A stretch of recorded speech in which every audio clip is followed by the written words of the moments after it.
Welcome to another Join the League game, guys. It's going to be Adventure of 5 Idiots up against Stanga, a completely Norwegian team pretty much, which should be up against a Turkish team. Not too sure if every single one of Adventure of 5 Idiots are actually from Turkey, but at least half, well, 3/5 of them are for sure. In any case, we're HeflaTV, I'm Coucher, and I'm going to be joined by Mike Loris. Man, how you doing? I'm doing pretty well, and well, first of all, you have to have high expectations for a team that is called Adventures of Five Idiots. Like, if they believe in themselves that much, they have to be pretty good, right? Otherwise, they wouldn't name themselves something like that. Maybe. Or they're just 5 idiots. That's also a possibility, I suppose. But I mean, like, they have a really like name that doesn't really instill confidence. Plus, they have a player with the Heroes of Newerth icon, so that's not a good combination. But we have a draft going on here. We got Io Bristleback as the first picks. All I can say is just an elaborate ruse to confuse the enemy, to underestimate them. Dude, mind Easy, games. easy tactics, but Mind games. yeah, exactly so. But Stanga picking up a Vengeful and the Witch Doctor, so nothing really out of the ordinary at the start. Maybe two support heroes isn't like the most popular of things to start the draft these days, but I would have expected maybe like an Ancient Apparition following the Vengeful Spirit, or well, instead of either one, just because stopping the Io's heals from going through is a pretty important thing, I think. Yeah, against Io, you want a mix of the Ancient Apparition, the Disruptor. Witch Doctor is actually pretty good as well, since, well, when they relocate in, they're right next to each other. Therefore, Cask, Death Ward, Maledict, all these things tend to do very well. But up against Bristleback and Io, these are heroes that require a lot of damage to bring down, especially when they're together. Even if they're not going to be, a pair of heroes with the Io Bristleback partnership, then they're still very threatening on your own. And Ancient Apparition would have been, I think, slightly better than the Witch Doctor, although I mean, it's a Witch Doctor. He has a lot of range. He has a lot of control in the lane. And together with the Vengeful Spirit, they can put quite a bit of pressure onto the Io if they match up correctly in lane. So I think they could do a little bit better, but they could definitely do a lot worse.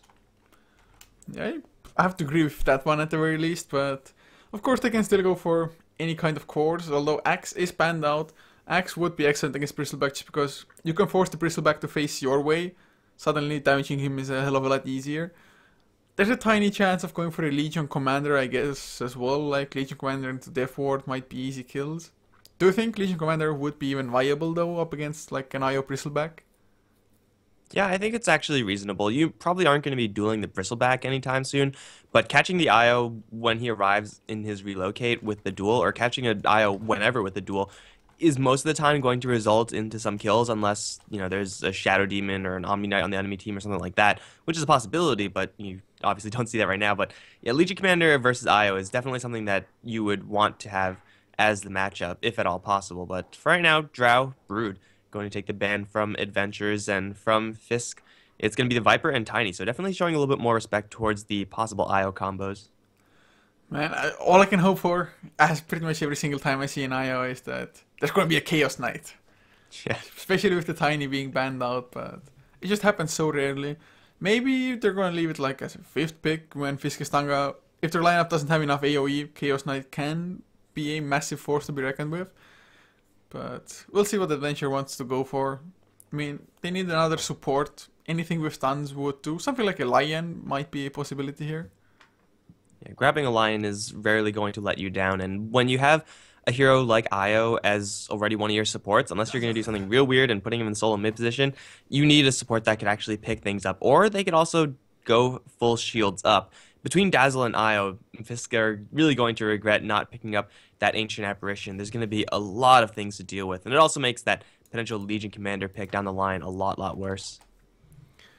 Yeah, it's true enough indeed, but do they like aggressive try this now, Adventure of 5 Idiots? I mean, otherwise, if they run like the Io and Dazzle safe lane, yes, Io can pull and get closer to level 6 faster just because aggressive try lane, you're not gonna get guaranteed kills or anything. And, I mean, although you could die with the Dazzle being there, I guess there's a potential of like picking up another IO combination, maybe even something like a Morphling, like IO plus somebody mid lane and run Dazzle, Bristleback off lane and just get a safe lane who is fairly just, who can self-sustain himself. Yeah, whenever you pick up the IO, you always have potential for dual lanes, and I think these dual lanes so far are looking reasonable. IO +1 in the mid lane, put Bristol back in the off lane, maybe with Dazzle, maybe solo. Either one would be decent for adventures, so they have a lot of flexibility in their lanes. Whereas for Fisk, I mean, they're taking a lot more of a straightforward route, just picking up the Centaur, probably just going towards the off lane, and well, they might have an offensive tri lane in the works themselves. But adventures right now, going to grab a Queen of Pain, they are going to be very, very difficult to kill.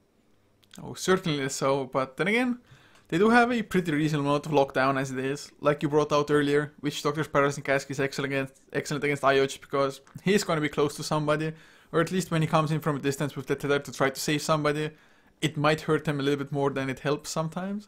Also, Vengeful Spirit has a stun, so does the Centaur.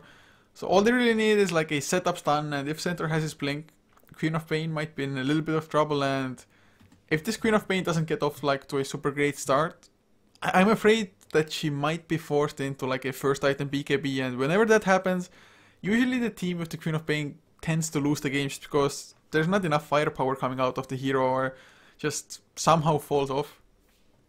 Yeah, unless you have someone like a Medusa or Spectre on your team, you really don't want to go for a BKB first as Queen of Pain, just because it's an inherently defensive item, and well, Queen of Pain is an inherently offensive hero, so not really a great match there. But if they do get a good start on this Queen of Pain, then they could just go off. She's a hero that could just lock down the entirety of the first 20 minutes or something like that, and then at that point, well, Fisk, they have a lot of answers to the Queen of Pain. They have stuns everywhere, but it still will be difficult if Queen of Pain gets off to a good start. And right now, they're looking for a matchup for the Queen of Pain, and there aren't really that many that completely shut her down. Well, it's definitely hard to just shut that hero down, at least in the laning phase, unless you're running at least a dual lane. But even so, I've seen Queen of Pains go up against like IO +1 and do fairly well for themselves because they can stay at a really huge distance. But Fisk Stanga now, they still need any kind of like proper core if they want to even take any kind of late game approach. I guess they could still go for like a Lycan for some pushing if they want to. But what do you expect to come out here? I mean, is it like Phantom Assassin, Medusa? What would even just be an appropriate pick? Well, I think their priority should just be getting a good matchup versus this Queen of Pain. Anti-Mage, okay, I guess is just not going to be that. I mean, he's reasonable against the Queen of Pain, but they're not going to be matched up in lane, or at least that shouldn't be the plan. It's looking more and more like they're going to go for an offensive tri-lane. Anti-Mage versus what Adventures have is actually not really the best hero, but having no man on the enemy side with Witch Doctor Venge behind you means that you're probably not going to lose that lane. At least, you shouldn't lose that lane, but it's a reasonable pickup versus the Queen of Pain, but really, there's a lot of physical damage coming out from the other side, so The not thing too is, sure about this anti-mage. I would prefer the PA. they have a reasonable amount of physical damage, but they have no lockdown. Like literally zero stuns at the moment. So how can they actually ensure a kill on anti-mage? With the IO, yes, they're going to be a little bit faster with the tether, but I highly doubt it's going to be enough to chase down an anti-mage with blink. So that's probably like the biggest issue, but they still have a chance to go for any kind of lockdown now as the fifth one if they want to. But I can't even think of like a hero that would fit. And well, Shadow Fiend has Not a lot bad. of burst, but still no freaking lockdown for them. So as long as anti-mage plays his cards right, then he shouldn't be dying. There is this slight possibility that they just... Okay, this changes the entire game. You don't want to play Meepo against a Queen of Pain and a Bristleback. Not good times for the Meepo. But sometimes when you're balling out of control, you just get whatever you want. This even the Shadow Fiend is decent-ish against the Meepo because Shadow raises lots of damage. If you can, well, if they only had the one stun to make sure the one Meepo cannot poof out and just burst him down, because 5 idiots with the Shadow Fiend, they definitely have enough burst between him as well as the Queen of Pain. But Meepo's explosiveness might just be enough to maybe kill off somebody before the IO heal really comes into effect at all. And I don't know, late game it's gonna be so probably, but still 5 idiots. I can just never favor zero stun lineups all that much, and it's not like they just have zero stuns, they're rather light on the slows as well. Yeah, they have Nasal Goo and a Dagger, and later down the line Poison Touch, which is rather underwhelming, so they are going to struggle, and maybe they're going to feel comfortable at their draft because they have so much burst. They have very powerful heroes, But at a certain point, they're going to realize, wait, shit, we have no idea how to deal with this anti-mage. And then once you don't deal with the anti-mage, then you're just going to get stomped. Now, fortunately for them, the matchup for Stanga versus the Queen of Pain is pretty much null. They don't have a good hero to match up against her in lane, and to a lesser degree, the same thing against the Shadow Fiend. So the lanes for the Radiant aren't going to be really, really strong outside of this anti-mage tri-lane. That's true enough, and well, this meepo definitely not gonna have the most fun of times, but then again, your supports can stack the jungle, you can easily flash farm them with poof later on. We'll see how it's gonna go, but as the horn blows, to introduce the lineups, never mind, wait.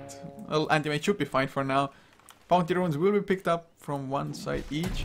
But for Stanga, Joey will be playing the center, leaving Sandalin on the Witch Doctor, with Hustompten playing the Vengeful Spirit, LL on the anti-mage, and last will be Ingmundur on the meepo.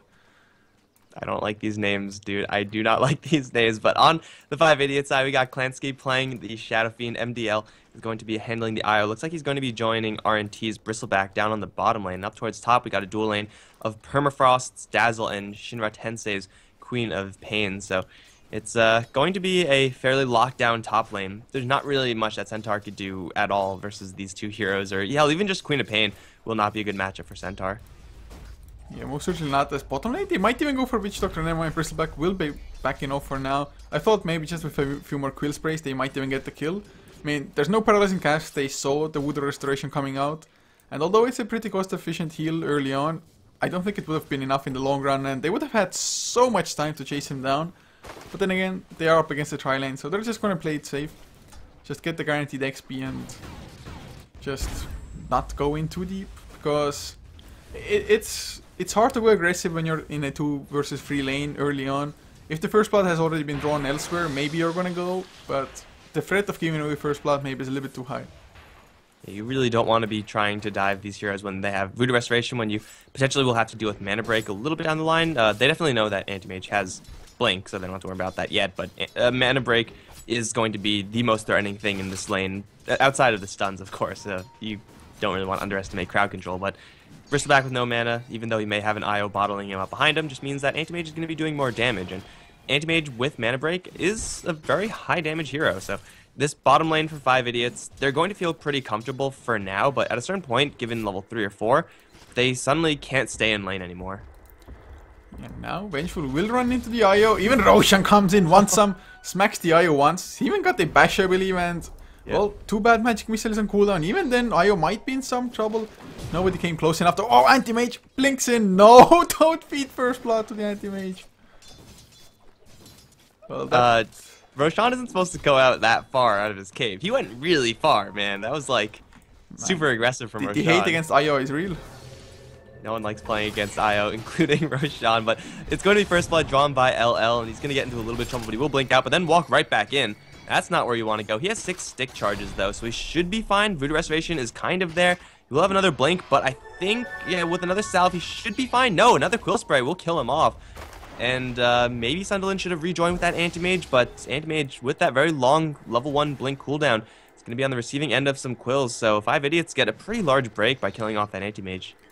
He pretty much just handed it to them, going back in like that, underestimating the Quill Spray power, and of course, movement speed from the Tether as well, and even the Wisp balls do a huge amount of damage early on. There is 1 point into Spell Shield now, but even so, like I said, getting a huge break there, and it's just Vengeful Spirit not being on the lane at the same time, going into the mid lane, not even doing that much, maybe stacking a little bit for him, double stacks for both the medium as well as the big camp, but so far Meepo, he's doing fairly well anyway in the mid lane, 15-0, 16 now compared to a 17-7 quap. And every single time I see Meepo, it's like, well, these lanes are not good for the Meepo, he's going to get smashed. But then they always do really well, because if you're going to be picking up a Meepo in this type of environment, you have to know how to play the hero. And Ingmunder's definitely displaying that right now, already level 5, and versus the Shadow Fiend, he's doing pretty well. I mean, Klansky's still getting his farm, there's no real pressure that Shadow Fiend is going to be under unless there's any rotation from someone like Vengeful Spirit. Meepo can't really kill off the Shadow Fiend efficiently by himself, but it's over in the bottom river area where they're going to go for MDL one more time. Meepo not throwing out any skills. Where's the second Meepo? He really wants the rune, but he will just poof out instead. I think he probably could have poofed in and just gone aggressive towards that IO, but making the defensive play instead. Yeah, that one Meepo was just dropping too low. they went there a little bit too soon, or rather, they decided to stay and fight a little bit too early before the rune spawned. If the rune had spawned like 3 seconds earlier, I think they would have gone aggressive instead. So a little bit unfortunate, but everybody ends up surviving. And the good thing for Stanga is that Io didn't get to bottle it up just because Bristleback picked it up immediately as it spawned. So Io had to back all the way home, which I guess buys a little bit of free time for the anti-mage to keep on farming up to 23 last hits. Not the highest in the game, but even so, just still up there with the others. Yeah, so right now, still 1-1, and 5 idiots not doing too terribly despite their lack of CC. Sunderland on bottom lane is in quite a bit of trouble. He will put up his Voodoo Restoration. RNT going to get cast, which will bounce between pretty much all the heroes. Mana Break going to work, but also the Quills pushing back the Vengeful Spirit. LL also taking a sizable amount of damage. He does have a magic wand, so he can continue the fight, but without Blink, he's not going to want to do this. He's going to grab a Ring of Health, and the Quill Sprays are going to wear out, so LL is now completely fine. With a Blink out, he will survive, but this bottom lane still doing really, really well. Bristleback and Io seemingly unkillable, even with a perfect paralyzing cast. Yeah, it's just, I can't help but wonder, if all the damage had gone towards the Io instead, it could have been such an easy kill, to be honest. Just one magic missile and the Io, to be honest, should be dead. At least when the Bristleback is that way. And well, another stun into the Bristleback. Paralyzing cast will not bounce back to him, though. So I don't think they're going to get the kill, and RNT, he's going to turn things around, waiting for the Io to come in. Even Shadow Fiend TPs. Maybe share a bottle charge to RNT, get some mana back. No, come on, be friendly. Yes, there's the bottle charge. But that Shadow Fiend TP didn't do anything, and I was not expecting the Io to come with the Bristleback just turning things around, but he survives in the end anyway. You really never want to be teleporting around a Shadow Fiend unless it's a really, really big emergency, and that wasn't one of those cases. So Shadow Fiend, you'll get back to the mid lane pretty quickly. It's not going to slow him down by too much, but as Shadow Fiend, the last thing you want to do is leave the lane. He's going to push the Meepo out of lane, but now Meepo has a haste rune. This is actually pretty dangerous. If Meepo gets close to the Shadow Fiend and with a haste, that's obviously very possible. Then a double poof and Shadow Fiend is suddenly very close to death. Yeah, it's just Shadow Fiend, definitely not the tankiest of heroes. Has a magic wand at least, as well as can switch the power test to strength if really necessary. But at the moment, I have to say it's the laning phase, all in all, I think it's kind of favoring 5 idiots. Queen of Pain having a really easy time top lane. I mean, Centaur, he has 5 last hits. That's absolutely ridiculous. 5 last hits only. At least he's getting levels somewhat, but still level 5. No Stampede to use globally. Stampede will be excellent, by the way, because, well, no stuns. Stampede doesn't care about slows either, but even so, he is nowhere near a Blink there. He's going to have to start setting up a lot of kills, or his team is going to have to get a lot of towers, which, with their lineup, I don't really see happening anytime soon. I mentioned this before, how Stanga's weakest part of their draft, outside of this tri-lane, is their lanes. And even the tri-lane wasn't really doing that fantastic because of, first of all, Anti-Mage accidentally giving First Blood there, not respecting the Quill Spray enough, and the heroes, the support heroes rather, not being all there at the same time. So Stanga's best lane still not going the best, and there's no way for the Meepo or Centaur to do really, really well versus their lane opponents. So 5 Idiots' lanes are going pretty much as well as they can be going right now, and they're honestly a draft that needs their lanes to go well. Because of their lack of crowd control, their ability to fight in the mid game is going to be severely hampered by their lack of CC. So they need just overall raw power level in order to kind of overpower that weakness. And Ingmundur picked up himself a Boots of Travels first. I've seen that a couple of times on Meepos, and the times I've seen them as well, it's actually worked out wonders. Most Meepo players like to go for Aghanims first, then into Blink. But Boots of Travels, it can work out because it gives you massive global presence, of course. And you can easily just go into the fountain, poof there with a couple, Boots of Travels out with one, and just get easy regen with that. So in some sense, it can just increase your farm just as much as an Aghanims would. But do you agree with that item choice in general? I generally don't like Boots of Travels first on anyone. If I would say one hero that it is viable on, it is going to be that Meepo, because he will always have, you know, pretty much perfect mobility around the map, which is pretty nice.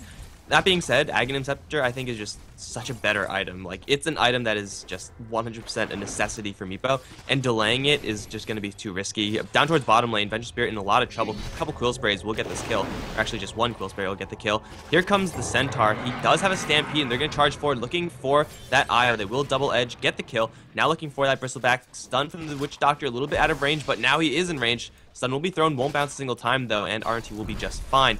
Back turning things around to the Anti-Mage. So making a 1-for-1 trade down towards bottom, but the Meepo, his contributions to this game are going to be extremely limited until he gets either that Blink or Aghanims. It just really comes down to how them as a team decided to play this game. And with this, they can split push a little bit more. Maybe it's gonna be just Meepo really split pushing all the time and taking advantage of the fact that there is no lockdown. So theoretically, he should always be able to just poof out to the other Meepos.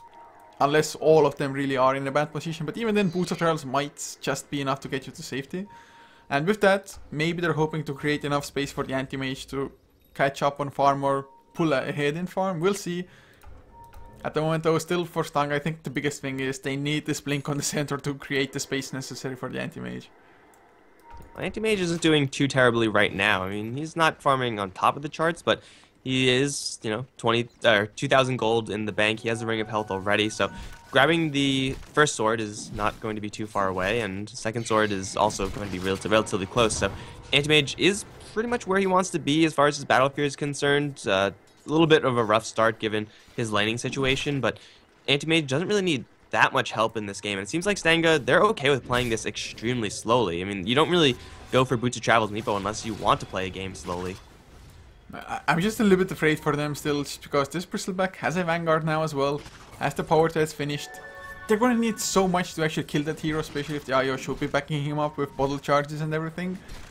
5 idiots, they, to be honest, probably should just start going aggressive soon enough, just to make sure this anti-mage does not get the battle here. Although they want to go aggressive, Paralyzing Cast gets a few nice bounces. MDL, he is gonna be royally screwed. Are we gonna see an Mana Void? Probably so, as even Meepo joins the fight. They get one kill in return, but RNT now, he's gonna lose his life. Almost brings down the Meepo. He does bring down the Meepo with the last kills.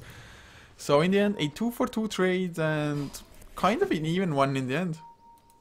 Yeah, Meepo going down, though, is pretty bad for Stanga. Bristleback, we just saw how tanky he was. It took everything that Stanga had. It threw pretty much everything at the kitchen sink at this Bristleback, and he just would not die.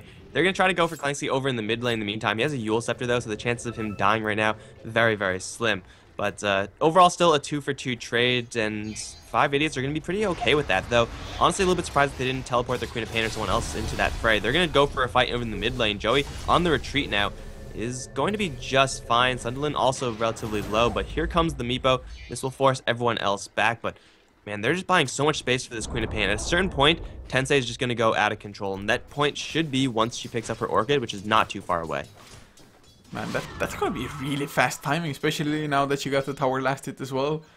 He is, what, like 500 gold short of the recipe, I believe, and that's gonna be, let's say, 13, maximum 14 minutes one. Has the Sonic Wave, of course, ready. Maybe, just maybe, once he gets the Orchid, he's even gonna have a Sonic Wave level 2. That's gonna be so massive. I mean, who can survive an Orchid into Sonic Wave? Maybe Centaur? I guess there's a tiny chance that an anti-mage might. Meepo getting somewhat tanky now with the point boost, or at least the main Meepo for now.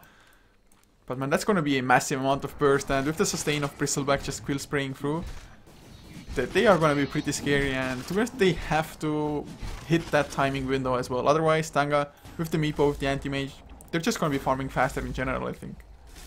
And once the Queen of Pain does pick up that Orchid, the playstyle of the hero is typically, I'm just going to walk around by myself everywhere and then try to find solo pickoffs. And that synergizes very well with the IO's ability to relocate in. So with Queen of Pain find someone, like in a 1v1 matchup, she could either take the fight 1v1 and, you know, probably get the kill, or she could bring in some really heavy hitters in that Bristleback IO and get a lot of help to secure a eventual team fight there. So this Queen of Pain is going to have a lot of backup wherever she goes. Maybe she's going to overextend once or twice. That is almost an inevitability when you play Queen of Pain and you're this far ahead in farm. But as long as she plays it a little bit safe, this Queen of Pain will have a lot of backup. And that backup is just going to mean that Clancy has a lot more time to farm in the background. He already has the Yule Scepter up as a Shadow Fiend. He could start looking to bulk up, maybe go for a Scotty. Scotty definitely not too bad. I'm a little bit afraid that you might have to go for BKB. Poof damage. I guess you can try to use yourself out of that a little bit, but once you come down from the Yules, there's going to be Earthbind waiting, maybe Hoof Stomps, anything like that. So we'll see what he wants to go for. Of course, going too defensive might not be the greatest idea either.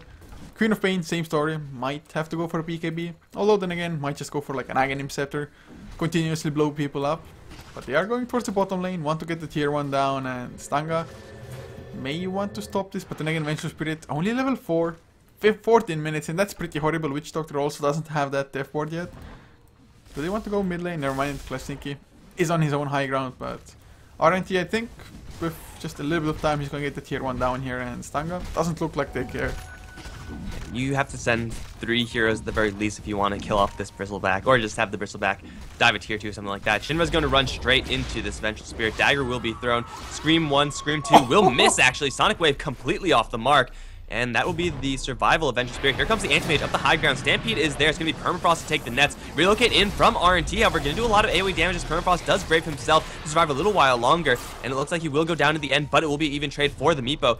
Queen of Pain will get away from the Anti-Mage, or at least try to. The Blink cooldown's relatively similar, and Queen of Pain should be able to live through this. Anti-Mage will back off. After all said and done, it is going to just be a 1-for-2 trade. Looks like that should just about be it, although LL kind of awkwardly stuck here.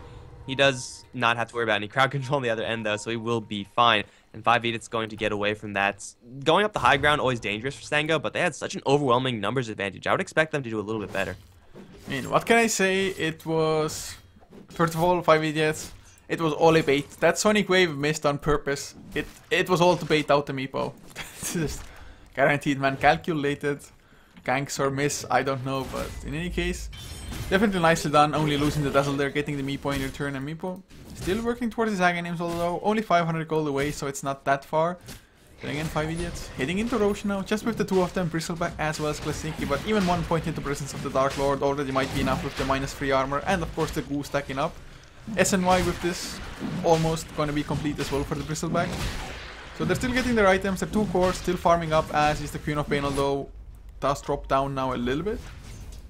Even then, with the Aegis, they should have just enough to brute force maybe a tier 1, possibly even a tier 2.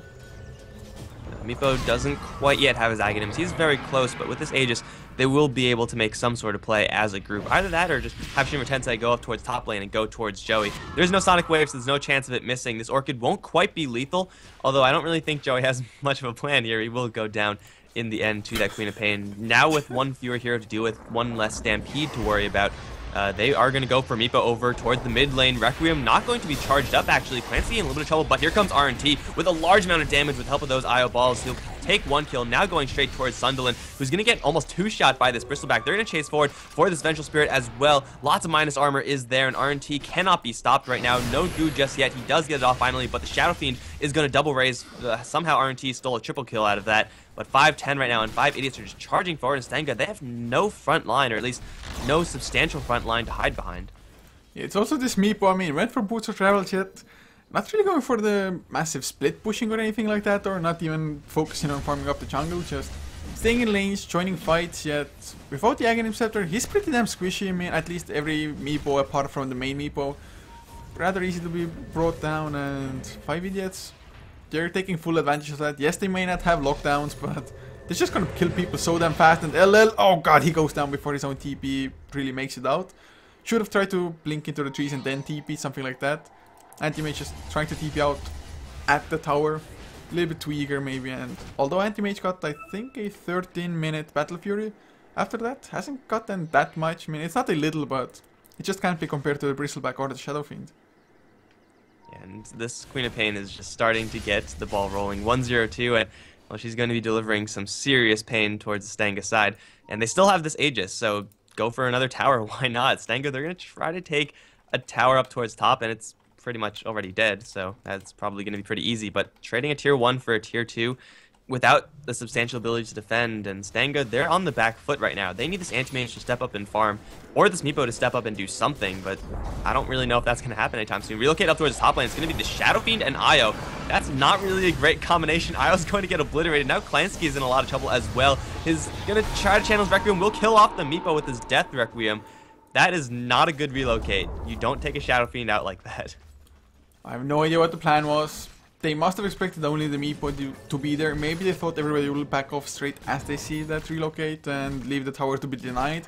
Maybe that was the plan, but at least they get the tier 2 now. RNT though, he gets stunned up by Joey. There's gonna be LL close by. They can get a huge mana void if they keep on chasing, which they will not because the Aegis is there. Up to 2.8k gold on the Bristleback already. What's even the next item choice? To go for like a Shivas, to build a heart to tank up properly. Maybe a Bissell Blade for any kind of lockdown.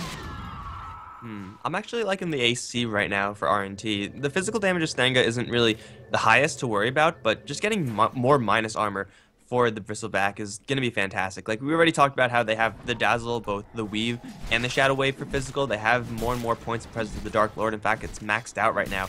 If they just synergize with the minus armor, then Anti-Mage is going to be screwed. And speaking of Anti-Mage screwed, he's going to fight to the death versus Shinra. Will get the kill before dying, so I guess that's nice for the Anti-Mage, but they kind of need everyone to fight over in the mid lane now, so Assault Cuirass or some big ticket item for the Bristleback seems to be reasonable, and looks like he will agree with me. It's going to be a Hyperstone build for him.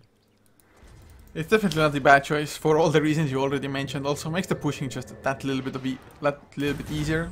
Great against therefore, so we'll see how it's gonna go. Meepo though, I think he has his Aghanim Scepter, right? Yes he does, and only needs about 800 gold more. So if he gets the Blink Dagger, that is usually when, even if the team with the Meepo is behind, sometimes the Blink is all you need to just start turning things around. But as long as 5 idiots have the Bristleback in the front lines, they might just be fine, because that hero is so damn tanky. IO, of course, providing the backup necessary, and even the Dazzle lift, just the IO isn't enough. So even with this Blink, Meepo, unless they come in like from the sides or anything like that, or unless 5 idiots go into the front lines with anybody but the Bristleback, they might pay a little bit, but I think if they play this correctly strategically, they should just be fine. Nibble at the towers slowly but surely.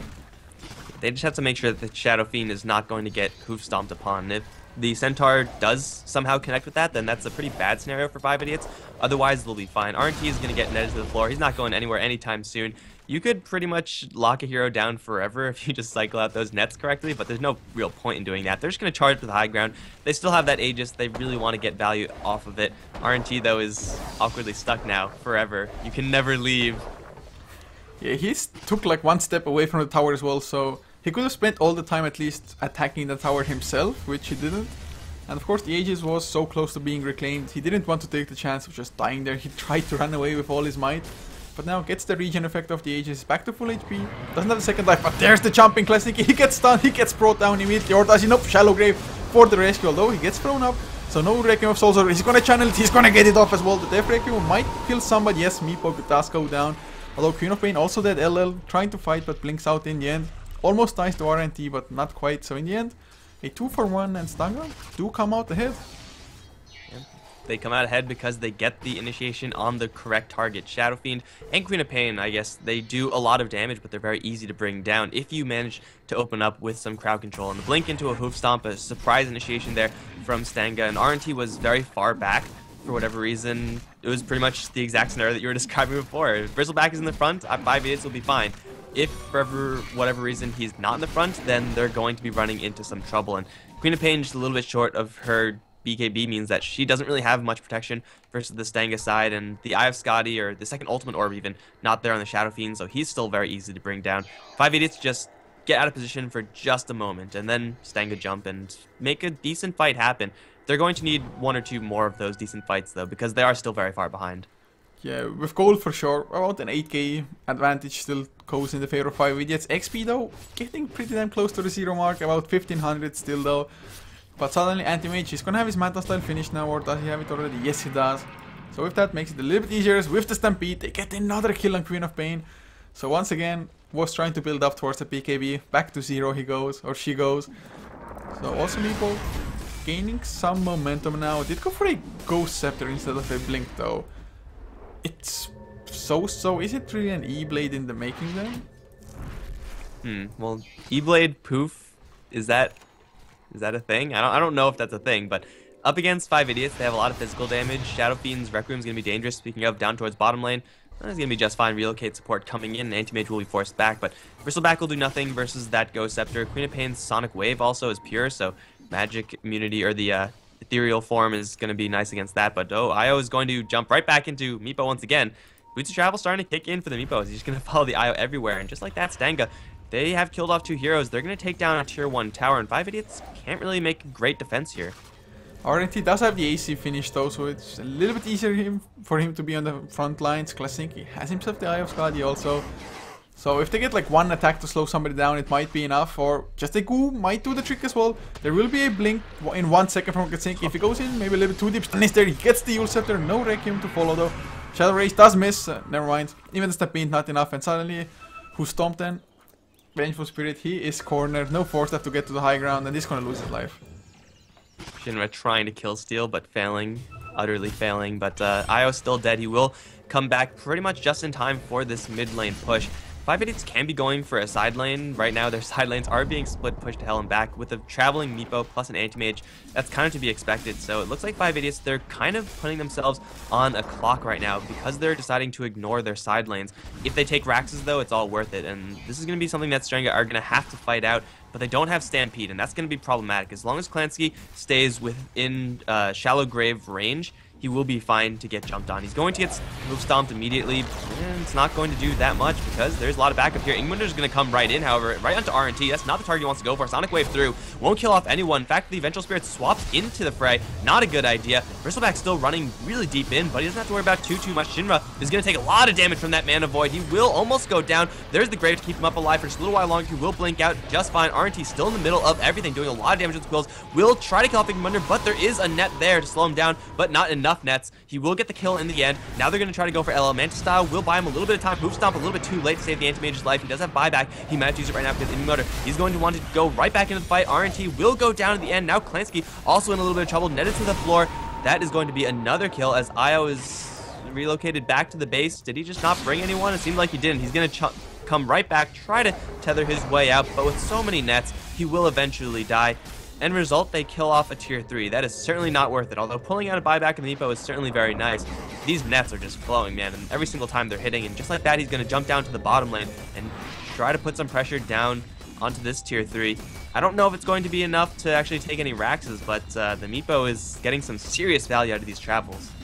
Yeah, really well played by him at the moment, taking a lot of damage just from a Shadow Wave and will prove to safety, but this tier 3 down to 167 HP, and this, well, now drops a little bit lower, so it's going to be in deny range thanks to the siege creep, but even if it gets denied, I think that's perfectly acceptable for Stanga. Just tier 3 down makes it that much easier for maybe an anti-mage or the Meepo himself to just rat things out. Also, claiming a tier 1 now in the mid lane, just the supports being there, but they're going to stick around, or never mind, TP coming in from, it's once again Ingmunder, makes his appearance, gets the tower down. He has double bracers even, went for some, I guess, early value at one point, but had to buy back. Yet anti-mage managed to not buy back, and they still got a lot of kills. And, well, unfortunately they didn't manage to force buybacks in return, but even then managed huge fight coming out from them. XP in their lead by about 2500, and net worth only a 5k difference now. Problem is that Roshan is going to be respawning very, very soon, and because of all the minus armor that 5 idiots have, and because they just have Bristleback on their team, Roshan is going to be cleared out very quickly. Giving another Aegis towards Shadow Fiend or Bristleback, either one, would be a pretty sizable threat for Stanga, since they're trying pretty hard to bring down these heroes. As well they should, but it's just taking a very, very long time. And it's going to take even longer now that Roshan is going to die in, like, what, 10 seconds max? That's a double life for the Shadow Fiend, and Stanga, I'm pretty sure they're going to have to be on the defensive once again, but twice in a row now they've held. If they could defend for once, twice more, even with the Aegis on 5 idiots, then suddenly they're going to be in an advantage, because Bristleback, though he is a decent late game hero, he's not really comparable to the anti-mage. I mean, it's arguable, to be honest. Anti-mage one lockdown and oh, come on, who stomped then? He got killed so easily in the enemy base. They might get some more, although Joey TPing out. It's just Bristleback, if he gets like an Abyssal Blade, that might in some cases be enough to kill the anti-mage, because they don't have a dazzle themselves, and Bristleback a little bit tankier in general, but definitely not like the go-to late game hero in most cases. I just think him providing the aura backup for like the Shadow Fiend and the rest of the team might just be enough for them. Also maybe a Hex later on the Queen of Pain, but this Queen of Pain's farm, considering the early start, like a 13-minute Orchid with power treads, has been kind of underwhelming. She got a couple of kills with the Orchid, but outside of that, it's mostly just been her getting picked off, and when she finally has her BKB, it's about time as well. BKB Orchid, I mean, the Orchid was very fast, BKB was extremely, extremely delayed, and it's going to help her quite a bit, but yeah, I would expect a little bit more from this particular game's Queen of Pain. It's kind of fine because they have a really stacked Bristleback and a really big Shadow Fiend, and they're going to try to make something happen in the mid lane once again, but still, the split push from Stanga is just so crippling. Up towards top, they're going to start knocking on the tier 3s, and bottom lane's being pushed by a whole army of Meepos. Stanga, they're probably going to have to come back and defend, or they could just race, because Anti-Mage is going to jump down towards bottom. Range Rax in quite a bit of trouble. LL will claim this one. TP coming in from RT. He can't do anything versus Anti-Mage to slow him down, except for try to hit him a couple times. And like Clancy in the bottom or the mid lane rather. He's going to try to set up on this Vengeful Spirit. Will land at Requiem. Hostum might go down here, and he will, but the Death Ward is being channeled. Clancy will lose his Aegis, it seems. No, he'll fight to the death and then get relocated out to the top lane, where they're going to try to defend, but they've already lost 2 sets of Raxes right now. Aren't he trying to hold bottom versus this anti-mage? 2 supports go down. Range Rax survives, but 5 Idiots definitely not getting enough structural damage as MDL jumps right back to the mid lane because of that relocate. He will get brought down in a hurry.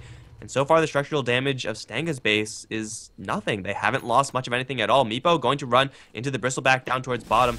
He could permanent him, but RNT has backup coming, so I don't know if Ingmunder wants to stick around. He will get out of there, but slowly but surely, this split push of Stanga is winning them the game. It's so annoying. I freaking hate playing a bit against split push myself. It's just frustrating. It's like, we have Aegis, we can totally death ball down mid lane. Suddenly, oh crap, both of our lanes are getting pushed in, and it's just anti-mage, especially with the Manta style. He pushes so ridiculously fast. On the other lanes, you're gonna have a Meepo plus a center there. They just push so fast with so few heroes, whereas 5 Idiots, they need at least 2-3 heroes to replicate that same process. So extremely well done by the split push. And now E-Blade into Klasinki. Are we gonna have the poofs follow up? Yes, we are. So he loses his Aegis. Once again, not much value. Shinra does come in with the Orchid, but is it going to be enough? Pops the Sonic Wave also. Hoofstomp completely whiffs, or rather didn't even come out, I believe. Shallow Grave keeps the Queen of Pain alive, but Meepo not as lucky, and that's Meepo down. Death Ward from the low ground. Might have been a mistake unless he gets a kill with it, but everybody's staying far enough, so no bounces come through. That's 2 heroes down without buyback. No Death Ward. 5 Idiots. This might be their opening to at least get 1 set of racks.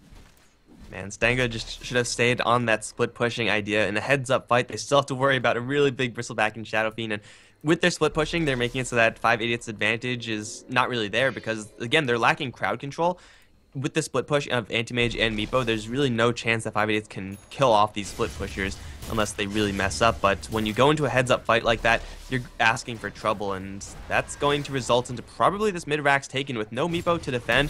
They're going to try to jump onto Clancy. Healing is there, however. LL is going to do a lot of damage. Mana Void going to do next to nothing, though, and he will be forced to blink out of there. Shadow Fiend's still alive, and he will just go to town on the melee racks. The fortification is there. Joey has another Hoof Stomp primed and ready, but Clancy, with the help of MDL, is going to get right back up to full. That's going to be 1 set of racks taken at the very, very least. Meepo split push still not up for another 20 seconds. 5 Idiots can go for bottom lane if they really want to right now. Well, even with 5 Idiots getting the mid lane, not taking the bottom lane, or just getting anything else out of that, they're still a range racks behind. Not a big deal, yes, for sure, especially when having the IO, you can so easily push out the lane, relocate to join the others if need be. But it's just so funny that from such a situation, having been 10k net worth behind, about 8,000 in XP, just Stanga definitely fighting back, although 5 Idiots take a slightly bigger lead once again. It's not all that massive, and it's goddamn hasted. Centaur, if they catch Klasinki now, oh god, the blink out from the Hoof Stomp. And he's going to think about turning around. He's going to go into the corner. He has no TP, though. He has relocation support coming right in, and Shadow Fiend is rather tanky with Sanjasha plus I have Scotty. He'll man-fight Joey and probably come out with a victory there. Requiem will seal the deal. And that's going to be 3 kills all of a sudden for 5 Idiots. Over towards mid, Meepo and Anti-Mage doing what they can. This is time for the rat to go into full effect, because if they don't successfully rat for the next couple of seconds in this game, then they will lose some more structures. They're going to instead, well, push the mid lane as much as they can, but there's not really any great way to get into the enemy base. Top lane, it's pointless. There's nothing to take there, and bottom lane's pushed out very far. 5 Idiots, they do lose their Shadow Fiend in the end, but I think they're going to be fine. They're in fact going to go on the hunt right now. They have Orchid versus the Anti-Mage. Might slow him down, although there's a Manta style there. If they find Meepo, though, I think they probably can kill him off, as long as they all focus the same one. It's just, Maledict was so strong against the Shadow Fiend. I was like, are you tethered to him? Oh, they get the silence. They need the slow as well. That one Meepo cannot poof out, and it might be enough. Do they have enough damage? They have the Abyssal Blade as well. They're not even going to have to pop that one. So Meepo did this time around does have buyback, but it's just 5 Idiots. They have to back off. They have to push out the lane. God, it's so frustrating for them, but they're still getting some key pickoffs here. Shadow Fiend also, they ganked him earlier on, yet they came out with like 2 kills in their favor, maybe even 3. So it's still not all bad, but Stanga, just going back to a split push strategy like you said, probably would be the better idea for now. Just because they can do so much damage, whereas 5 Idiots always gonna have to play reactive Dota, and it just disrupts your own momentum so much. And well, next Roshan might be the next big thing here.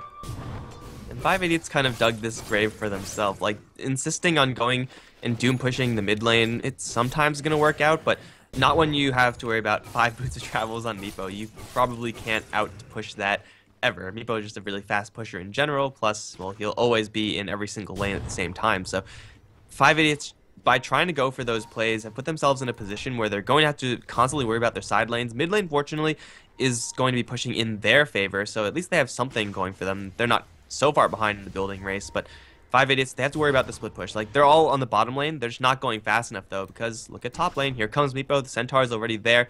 Someone's going to have to go up to the top lane. Even though there's no Raxes to defend, you still have to worry about your buildings in the tier 4s. I'm not entirely sure, but this might be the first Meepo I've seen without the Blink Dagger. Just feels a little bit weird. It's just quite hard for him to get close, but then again, Stampede helps you quite a lot with that already. And well, E-Blade has been finished for some time, has an ultimate orb, might be a Skadi, might be a Hex. Probably Hex a tad better there. But even Skadi wouldn't be too bad, just getting the slows, being able to guarantee that whoever you catch, whoever you start attacking, he's not going to be able to escape you. But I think even without the Skadi, having just a Geo Strike might already be enough that way. This is a very different Meepo from what we usually see. I mean, the purpose of this Meepo is pretty much just a split push, whereas ordinarily it's a very large action player. Bristleback is going to mess up a TP. Looking for an Abyssal, will find one. Here comes the Queen of Pain, and Munder's going to die yet again. He's going to put out a lot of damage with those poofs, and well, he's just not dying. Someone focus him. There we go. Meepo will go down, and it will force out a BKB from the Queen of Pain, but again, gotta worry about the split push, because Anti-Mage is in your base, guys. Melee Rack's gonna take some heat from this Anti-Mage. Fortification is there. Queen of Pain will be the one to return, but she can't really fight well versus the Anti-Mage more because he has a heart. Relocation coming in, but just like that, the Anti-Mage is gonna get the hell out. Up towards top lane, Joey is funneling a lot of creeps into the Dire base. They are gonna chase forward for this Anti-Mage, but they can't lock him down without a Lucky Bash or Abyssal, but that's on cooldown. And 588's, even though they get a really nice pick off on the Meepo, just can't do anything with it. I think they're gonna hold out for another 40 seconds. Meepo should come back up alive and then just rinse and repeat. Stanga slowly but surely are going to bring down more and more structures of the 588 space. And extremely well done by, of course, Stanga just keeping on split pushing like that. Anti-Mage can definitely put enough pressure on the tier 1 by himself, or not tier 1 or not any tier, just the Rax. But this will be Roshan. It's going to be so fast even with 2 heroes being there because of the mass minus armor that they have. Of course, they get more gold. Aegis goes into RNT once again. Cheese into Klasinki. Maybe would have preferred to see it the other way around because Bristleback is dropping rather low on mana as well every now and then. And there is almost no chance that the Bristleback will get bursted down before he gets the cheese off. Yeah, it's a little bit of an awkward situation there, but even though Bristleback is extraordinarily tanky, Shadow Fiend is as well. Like, he has Eye of Skadi, he has the Sanjin Yasha. This guy is tough to kill, so I don't really think it is going to matter too much about this distribution of Roshan items. As long as they actually get value off of them, Aegis is not guaranteed. Cheese eventually will do something, but over towards mid, LL, he's ratting away, and Shinrek Tensei can do nothing about it. You could silence the Anti-Mage, that'll just force out the Orchid. He's back into Blink in, Mana Void, couple of hits, Queen of Pain down. Here comes the Bristleback, going to try to look for an Abyssal. LL, though, not blinking away just yet. Abyssal will flow through, and LL will blink away in the end. Ingmunder going to actually get out of there. LL still is just fine. Lack of crowd control really hurting 588s right now. They can't burst down the Anti-Mage within the duration of 1 Abyssal. They're not going to kill him off, and just like that, their buildings are taking more and more damage. This is almost impossible for 588s to actually get anything done unless they kill off both Anti-Mage and Meepo, and that's just not happening. Yeah, most certainly not. I mean, both of them have about 2.6k HP. Even with the Meepo, in the last kill, he just delayed out his death by a few seconds, and that few seconds might be the difference of Stanga getting another set of racks or just having to escape. Ingmunder, though, in some trouble. Stampede comes out as well. They need the lockdown. One Meepo drops pretty low, but they need the stun. Yule Scepter is there. Death Ward, though, from the side. Is it going to be enough? The bounces are doing quite a lot for sure, but Klasinki too tanky. Shallow Grave back up. And, well, back to full HP. Pops the cheese just to make sure that Maledict doesn't kill him off after the Shallow Grave. They get the Meepo, but Anti-Mage is in the mid lane, already damaging the tier 3. He's gonna get it down as well. Maybe not the Rax, but Rax exposed nonetheless. And the Shadow Fiend can do pretty much nothing. He's tagging pretty slowly, actually, because he's gone for such a tanky build. LL finally taking some damage, but a clean blink out, and he's gonna be fine. Range Rax down. Melee Rax still surviving on both mid and bottom lanes, but 588s, they're getting ratted out by a team that you wouldn't really expect there to be a lot of ratting. I mean, Anti-Mage is kind of dangerous in that regard, and Meepo will sometimes get there, just not the style of Meepo that we've been seeing lately. But they're still making it happen, Stanga. They're still very much in this game. In fact, they're very far in the lead right now. They're going to chase forward for Permafrost. That was the worst blink I've ever seen in my life from Anti-Mage, but a very long-range Mana Void will get the kill on the Dazzle. One fewer hero to worry about as they continue the split push. Meepo will be up very soon. And there's a buyback from the Dazzle. They're going to try to go for the bottom lane. Sunderland is going to take a fall. This is 5 Idiots' chance to make something happen, but it's only Shadow Fiend and Bristleback. I don't think they have enough power with these two heroes alone. Clancy's going to get shut down with the Hoof Stomp. RNG taking a lot of damage. They have still the Aegis, but they could just ignore the Bristleback right now and just go straight for the Shadow Fiend. And then Illusions are right on top of the Shadow Fiend. That's not really doing too much. In fact, 5 Idiots have brought a lot of backup here. The IO is going to relocate back to the base. They're going to take down Tier 3 tower, maybe. RNT still has that Aegis going. They have to worry about these nets. Magic Missile will fly. That was the Hoof Stomp that did nothing. But Rax is now in a little bit of trouble, but Meepo is in the dire base right now, and I don't know if they could outrace all of these Meepos. It's going to be really close. Meepo's taking down the tier 4s. Rax in the bottom lane will go down. Hoof Stomp in from Joey. Gets silenced immediately, actually, so no Hoof Stomp. RNT going to be completely ignored as they go instead for everyone else behind. But Clancy winding up the Requiem just to force everyone to back off. Ingmunder might die. That will stop the split push of the Radiant side. The Vengeful Spirit's going to go down. Ingmunder short to follow. Mid lane is in shambles right now, but the dire base is still alive. Bottom Raxes have been taken, and LL just struggling to find targets on anyone right now. Shadow Fiend going into the enemy fountain just to die and buy back so he can defend the base because the Ancient is dying. That's going to be GG, actually. Ingmunder is going to kill off the base while all that's happening. What the hell was this game? But I can't believe Stanga actually won this game in the end. There was a massive lead, but just a few mistakes, not having the Bristleback in the front lines while going high ground pushing, having the Shadow Fiend getting picked up first in the fight. Also Queen of Pain, although a great start, definitely the follow-up was lackluster, just not getting the BKB in time, and man, the split push. Really nice execution from Stanga, just stay in the game and eventually win it as well. So congratulations to them, but this is of course a 2-game series. So we're gonna have game number 2 coming up in just a couple of minutes, guys, so stay tuned if you want to see some more action Dota, maybe another Meepo game as well. We shall see. In any case, we'll be back in a couple of minutes.